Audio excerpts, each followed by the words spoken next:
Aveline was a town embraced by the sea, a place where the ocean's whispers were a constant companion. Its houses, huddled together like seashells on the shore, seemed to share secrets with the waves. They whispered tales of salty winds and crashing waves, stories of resilience and survival. Above it all, perched on a craggy cliff, stood the lighthouse, a beacon of hope and guidance for all who ventured into the treacherous waters. Its keeper, a man named Elian, was the guardian of this beacon. Elian had lived in Aveline his whole life, his existence intertwined with the ebb and flow of the tides. The salt ran through his veins, the rhythm of the sea his heartbeat, a symphony of nature that he had come to cherish. He knew every twist and turn of the coastline, every treacherous reef lurking beneath the waves, each one a potential peril for the unwary. His father had been the lighthouse keeper before him, and his father before that, a lineage of guardians stretching back through time. It was their legacy, a silent pact with the sea, a commitment to protect and guide. Each day began the same, a ritual as old as the town itself. The rising sun, a fiery promise on the horizon, heralded the start of another day of vigilance. Elian would climb the winding stairs to the lamp room, each step a testament to his dedication. With calloused hands, he would polish the lenses, ensuring their brilliance could pierce through the darkest nights and fiercest storms. His life was one of routine, of solitude, yet it was filled with a profound sense of purpose. But in the rhythmic sweep of the light, he found a quiet contentment, a peace that only the sea could provide. The lighthouse was his world, a sanctuary where he could reflect and find solace. It was more than just a job, more than a duty. It was his purpose, his calling, a lifelong devotion to the sea and the safety of those who sailed upon it.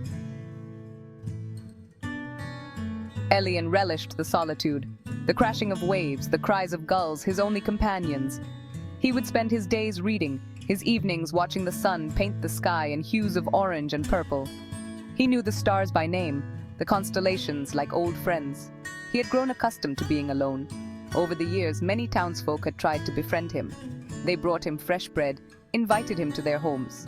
But Elian always politely declined. He felt most at peace in the company of the sea, the wind, the endless sky. He had his routine, his solitude, his purpose. What more could a man ask for? The storm arrived without warning, catching everyone off guard. One moment the sky was a clear, cerulean blue, calm and inviting. The next it was a swirling mass of charcoal clouds, pregnant with fury, ready to unleash its wrath. The wind whipped the sea into a frenzy, waves crashing against the rocks with the roar of 1,000 beasts, each one more ferocious than the last. Elian watched from the top of the lighthouse, his heart pounding in his chest.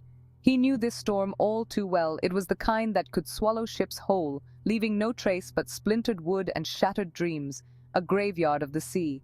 He strained his eyes, searching for any sign of a vessel caught in the tempest's wrath, hoping against hope that none would be.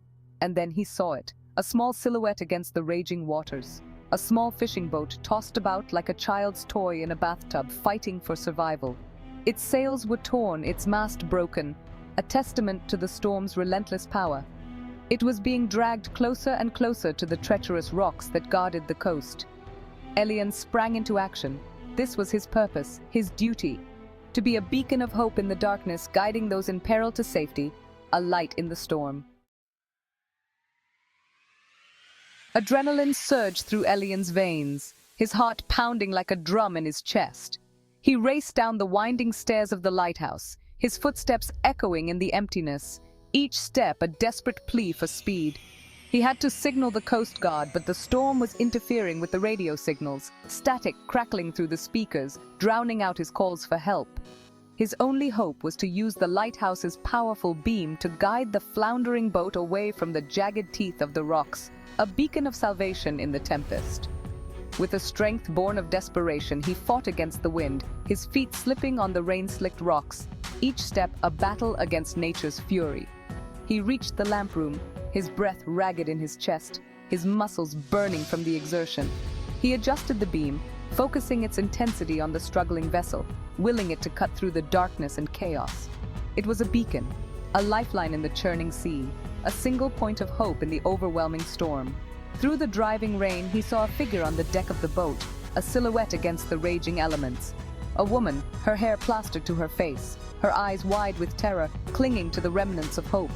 She was clinging to the mast, her body buffeted by the wind, every muscle straining to hold on. For a moment, their eyes met across the raging storm, a connection forged in the heart of chaos. In that shared glance, a silent promise was made, a vow unspoken but deeply felt. A vow to fight, to survive, to find hope amidst the chaos, to cling to the light in the storm.